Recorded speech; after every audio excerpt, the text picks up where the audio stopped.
Hello, happy Easter, happy Resurrection Sunday, and thank you for joining me for this Sunday Bible reading. Today I'm going to be reading from 1 Corinthians, chapter 15. This is a letter Paul wrote to the church at Corinth, and in this chapter he is going to be talking about the resurrection of Christ, and giving an explanation of what happened, and also explaining the eyewitnesses that saw it, the accounts from the apostles and hundreds of other people who witnessed this or saw Christ after the resurrection.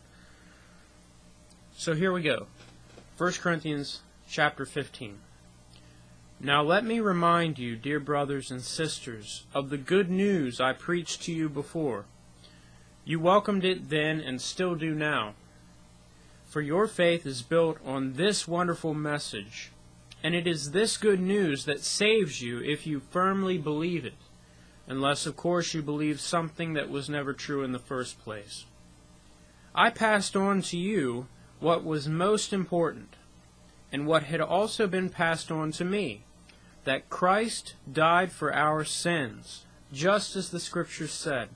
He was buried, and he was raised from the dead on the third day, as the Scriptures said. He was seen by Peter, and then by the 12 apostles.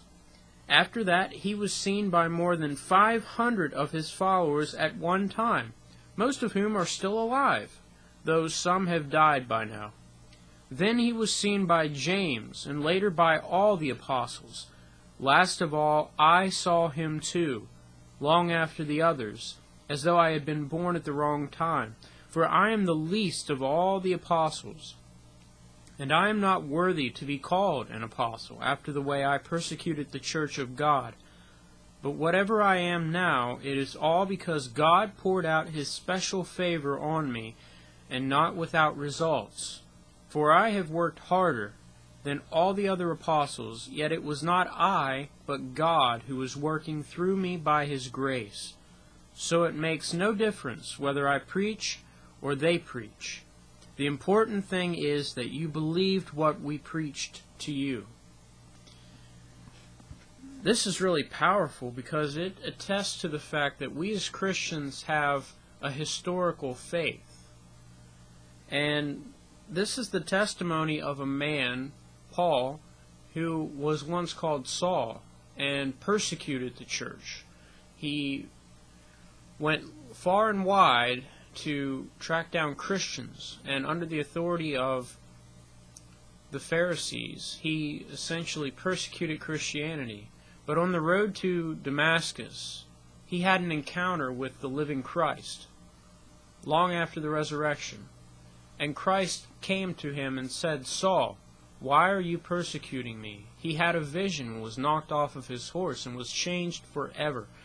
So this man who once persecuted the church then became its greatest advocate, someone who went far and wide, not to persecute Christians, but to spread the gospel. For a man to make that kind of 180 turn, he had to have a real encounter.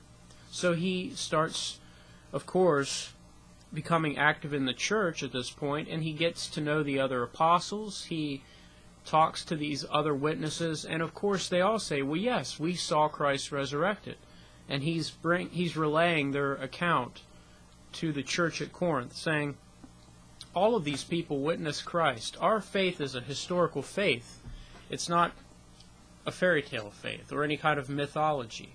God really came into this world in the person of Christ, and he died on the cross to pay the penalty for our sins, and then was resurrected. And that's the good news of Resurrection Sunday. Christ is no longer in the tomb is empty. We worship a living God. So with that, I wish you all a great week. Happy Easter, happy Resurrection Sunday, and I'll see you again next week. God bless.